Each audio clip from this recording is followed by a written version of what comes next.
Hi അസ്സാം വലൈക്കും, welcome back. ആയില്ല വീഡിയോസ് ഒക്കെ ഇട്ടിട്ട് കുറച്ചധികം ബിസി ആയിരുന്നു. ബിഗ് മാളിൽ പോയപ്പോൾ ഞാനൊരു ലിപ്സ്റ്റിക് വാങ്ങിയിട്ടുണ്ടായിരുന്നു ഫേസസിന്. ബട്ട് ഞാനത് ഇതുവരെ കാണിച്ചിട്ടില്ല, ഞാനത് ഇട്ടിട്ടുമില്ല. ഞാൻ അതിന് ശേഷം അത് ഓപ്പൺ ചെയ്യാൻ പോകുന്നത്രേ. സോ ഞാനിത് ഇന്ന് എടുത്തിട്ട് ഇടാൻ പോകുന്ന ടൈമിൽ ഐ ഫെൽറ്റ് ഓക്കെ, ഞാനത് കാണിച്ചിട്ടില്ലല്ലോ.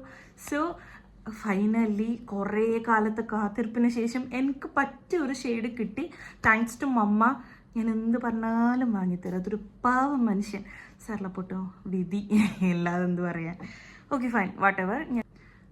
ഞാനിത് പൊട്ടിച്ചിട്ടില്ല. ഓക്കെ, ആൻഡ് പേസ്റ്റൽ നിന്നാണ് കിസ് പ്രൂഫ് 39. ഇതാണ് ഷെയ്ഡ് വരുന്നത്. നല്ല വിക്ടോറിയൽ സീക്രട്ട് ഇല്ലേ, പ്യുവർ സെഡക്ഷൻ, അതിൻ്റെ ഒരു സ്മെല്ല് ഇട്ടോക്കുമ്പോൾ എനിക്ക് നല്ല ഉണ്ടായിരുന്നു. ഇവിടെ എത്തിയിട്ട് എന്താ അവസ്ഥയെന്ന് അറിയില്ല. I literally love it. Thank you, Mama, for this wonderful